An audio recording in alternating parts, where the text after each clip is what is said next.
watch friends. We're talking all about Grail watches. Come join our conversation.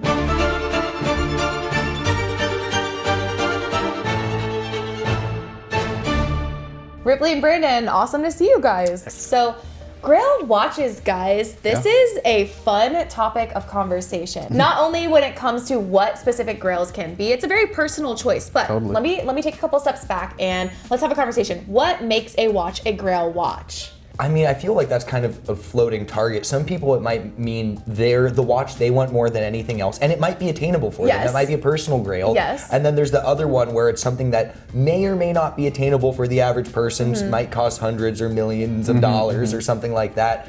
Or it might be super, super rare, like, you know, Neil Armstrong's long-lost Speedmaster that, you know, it could be something like that. So I think it's a bit of a moving target definition, but I think everyone can pretty much agree that a Grail watch is something that it's to aspire to, and it's probably a pretty heavy hitter piece, whether we're talking 10 grand or 10 million. Yes, yes, know? Quite the range is possible. Range. How would you define this? You said it pretty well, but I think it's got to be something, you know, super rare, and I would say it's got to be pretty, like, it's not going to be cheap. You know, at least when I think of a Grail watch, it's something that's like pretty up there in price and just hard to come by. Okay. So those are the two things I would probably. Yeah, much like the actual Holy Grail from mythology, it shouldn't be something that, even if you love it, that shouldn't be commonly available. Yes. It doesn't need to be a one-of-a-kind thing, but it should be something that is, yes, rare, super rare, you know.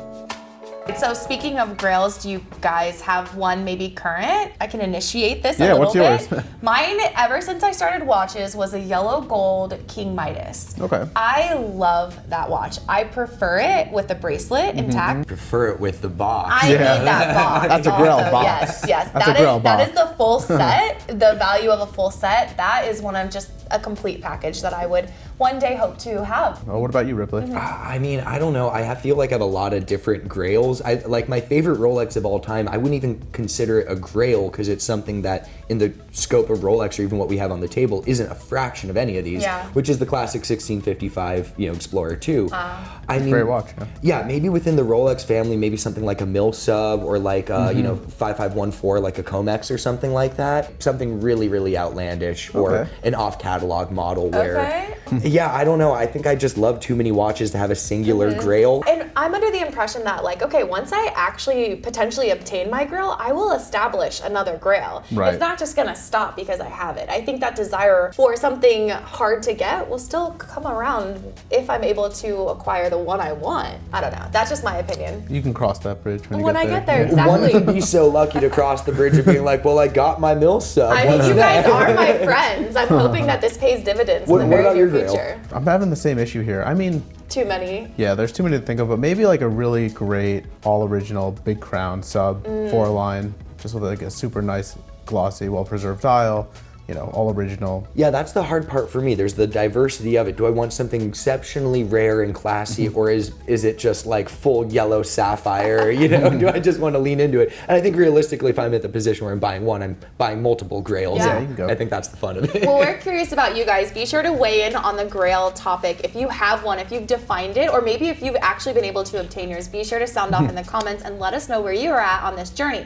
So, journey to a Grail. We just so happened to speak to Paul about this conversation, and he was able to bring out a few of his personal Grail pieces that we have here today that we want to kind of highlight. Yeah, I think it's also worth mentioning all three of these are vintage, and I think a lot of vintage watches become Grails naturally because if something's new and currently in production, it might be very, very expensive, but the only barrier to get it is price. When you get into the realm of vintage, like with all of these, there's something exceptional about them, whether it's early executions, the condition, the components on it, that makes it more rare than the average, and I think that really leads into vintage where no two watches are identical. Right. And so I think a lot of when we think of Grail, we think of vintage like this Paul Newman.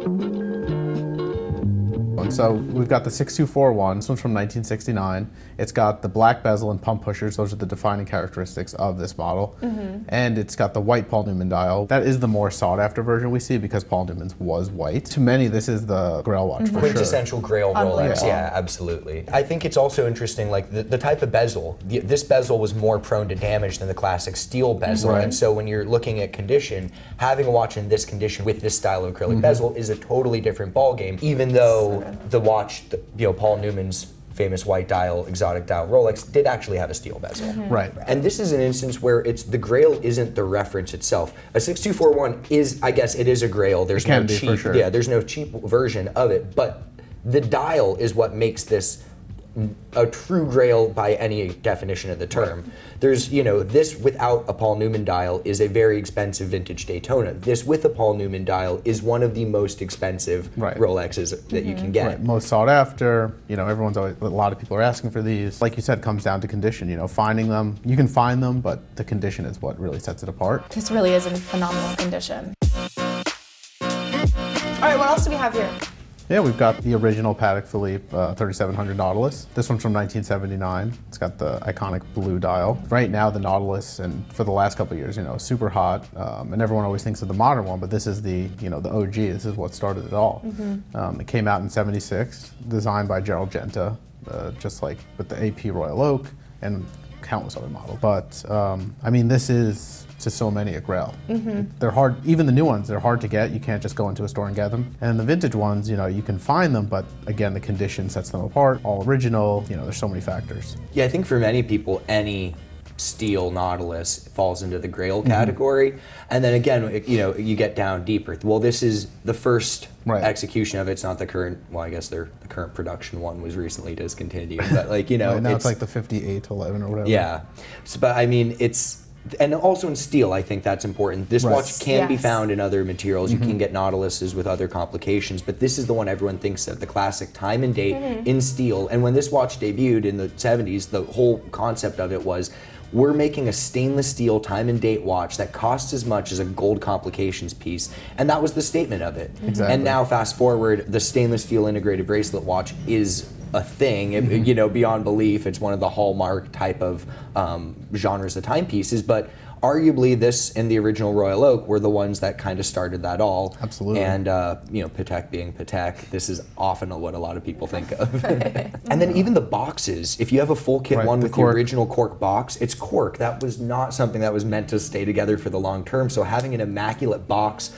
with this other already Grail watch is something that can elevate what's already Grail to kind of that next level of Grail where it's a full kit. The box itself can be tens of thousands of dollars, which is impressive. Yeah, that's amazing. I love how the details help define some of these vintage Grails. And this next piece here is not one to shy away from this. Can you guys tell me about it? The third Grail that we have here today is this reference 6542 GMT. It's the original from this one's from 1959. The GMT came out in 55, and this reference was made until 59, so it's one of the later ones. These are just super rare. To find them in great condition with the original bezel is just not easy to find.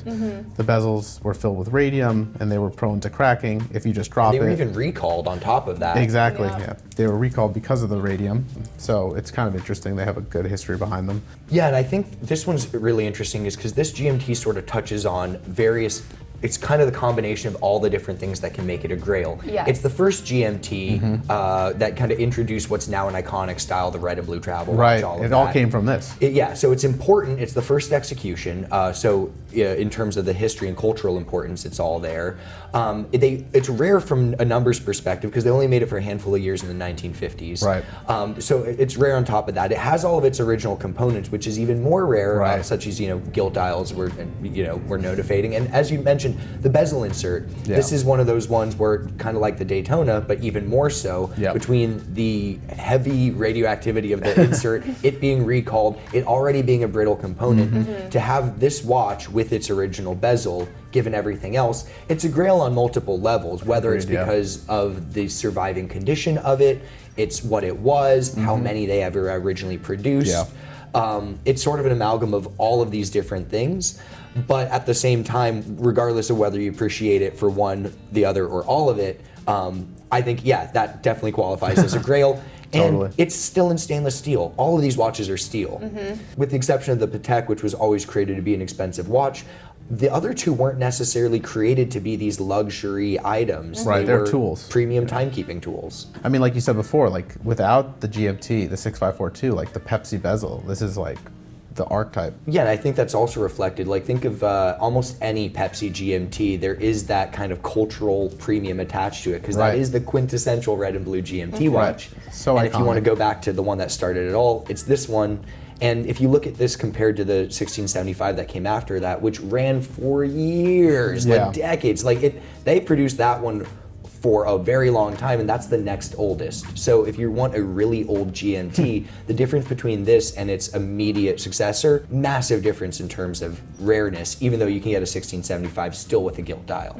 I like how, I guess, again, being kind of that new person in the watch world, I'm still learning all this stuff. And for me, you know, vintage is new, modern is something was more of my time spent.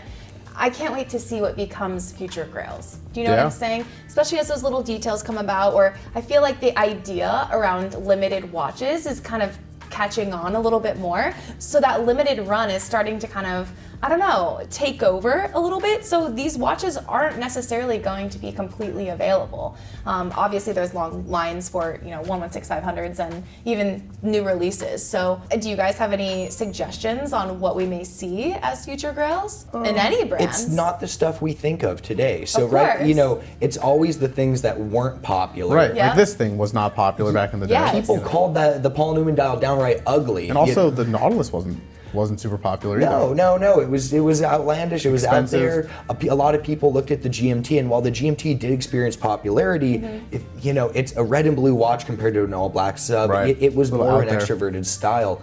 A lot of things that are now collectible today, they're rare because they weren't popular back Right. in their day. Yep. So what's the next Grail? It's going to be that random dial variant from those like maybe ugly day dates from however many years ago that no one is even thinking about, that now comes out of the woodwork and someone's like, oh, that's great. What was Rolex thinking then? You know?